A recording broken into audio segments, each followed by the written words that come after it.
In our last video, we looked at some of the early experiments leading up to quantum physics.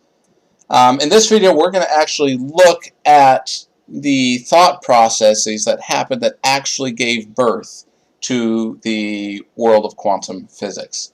So we ended up with this figure where we show that the intensity of light is proportional to temperature to the fourth. Again, the technicalities of this we don't need to get into right now, but what's important about this is that there were specific values that could happen, but that wasn't explainable by any current field of physics. So along came a scientist by the name of Max Planck, and in the year 1900, he suggested that the energy of atomic oscillations within atoms cannot have any arbitrary value. They have to have specific values, specific numbers. And it's related to the frequency energy is equal to hf, and h came to be known as Planck's constant, which is the value you see at the bottom of the screen. So basically what he said is any value of energy has to be some whole number multiple of this hf. That's basically what he was saying. In other words,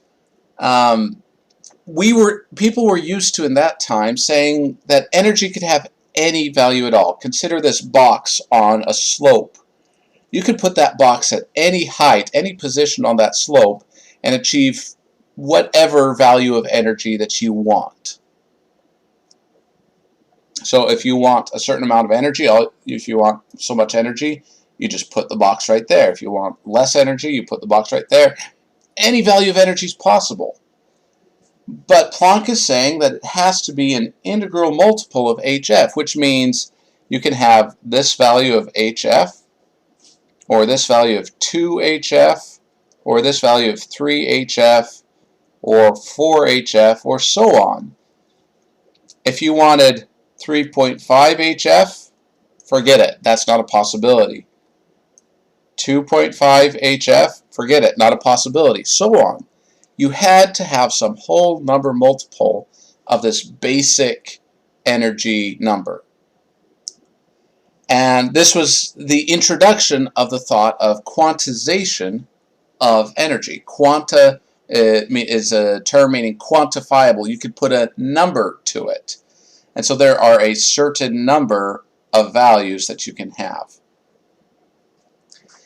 Okay, so Max Planck came out with this very radical idea, and everyone just looked at that and said, what on earth? This makes no sense at all.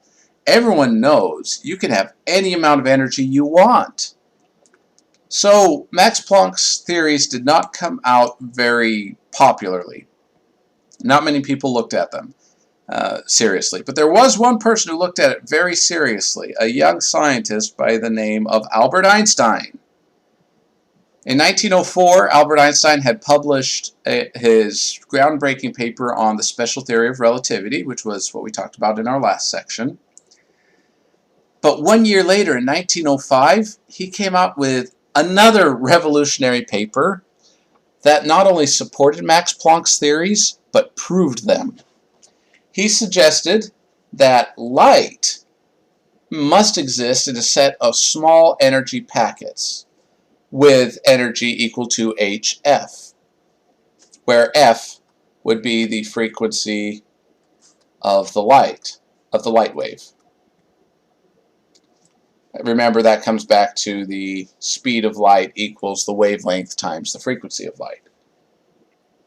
And so these tiny packets of energy he called photons. Photo meaning light. So photons. Now remember, Einstein had just barely come off of this revolutionary idea of relativity, and so Einstein had a really creative approach at looking at light. And so everyone was taking him quite seriously. Here's what Einstein proposed. He said, this was an effect that was fairly well known at the time. You have something called a photocell, where if you shine certain types of light at it, well, this was Einstein who really created this photocell. So it became well known quite quickly.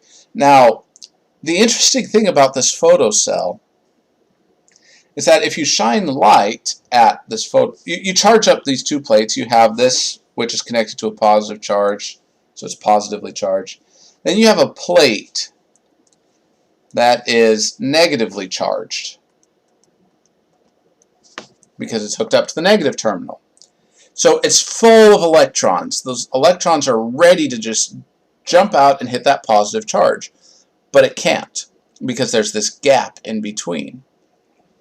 Now, Einstein discovered that if you shine some light at this plate, then the electrons can escape and whiz across and complete the circuit, hit the positive charge on the other side. So, kind of an interesting little contraption. But here's what it was weird. If you use violet light, it worked. If you use blue light, it worked. If you use green light, it didn't work. Yellow light didn't work. Red light didn't work. So the red light, yellow light, green light didn't work, but once you reached blue light, all of a sudden these electrons could escape and complete the circuit in this photocell. So Einstein had reasoned that one of two possibilities. Either light is a wave, and if that's the case, then the number of electrons in this photoelectric effect should increase with their intensity. You make the bulb a little bit brighter, and more electrons will fly off. And the frequency shouldn't matter. Red light should work just the same as blue or violet light. Well, we already saw that that's not the case. And then he did the experiment and showed that intensity doesn't really change the number of electrons. So that's not really the case. And he said, on the other hand, if we treat light as if it's a particle, like it's an actual little ball of light, a photon, then increasing the intensity doesn't increase the energy, which was what happened. And then he also showed that you needed a minimum energy required to break that atomic bond, enough energy to release the electron from the surface. Anything below that energy, and it wouldn't work. So you have some required energy, and your red light would have energy here, yellow, green, and then blue light all of a sudden had enough energy. It was more than this minimum value, and so it caused an electron to break free. And the violet light has even more energy, and so that also allowed an electron to break free.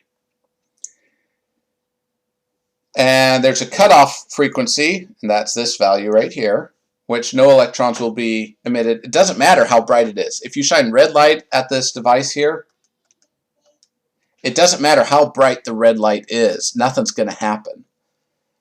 And so that's what he's saying there. And sure enough, all of these checked out, which tells us that light is a particle. And you guys say, wait a second, wait, hold on, Dr. Olson. A couple of chapters ago, we proved that light was a wave, that if you shine light through a double slit, it behaved like a wave. Yes, it does. And that's the really weird thing. Einstein's showing that it's a particle, and yet we showed earlier that it acts like a wave too. And so, sorry, I had another slide. I must have gotten rid of it. We call this wave-particle duality. It behaves like a wave, and yet it behaves like a particle at the same time. So the question is light just a wave that tends to behave more like a particle does? Or is light a particle of light, a photon, that just behaves like a wave? It's really weird that it does act like both, but it does. It does. And that's an active research area of physics today.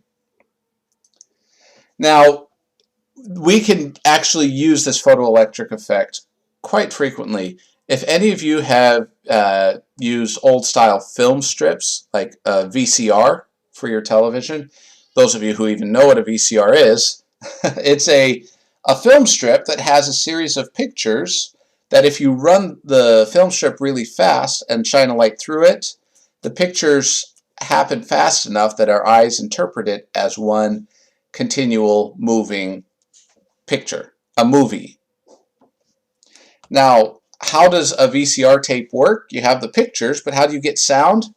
On the side, you have a series of dark spots, light and dark spots, that allow light through in the light spots and block the light in the dark spots.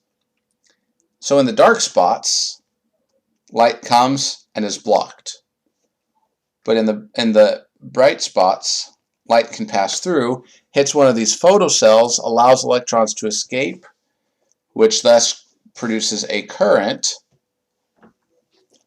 and also induces a voltage. And from that, we can tell the amplitude of the sound wave. And as this thing passes, we can transcribe all of these varying amplitudes and create a sound wave out of that. Pretty cool. Today it's all done digitally, so we don't do this film strip anymore, but it's a really cool application of the photoelectric effect.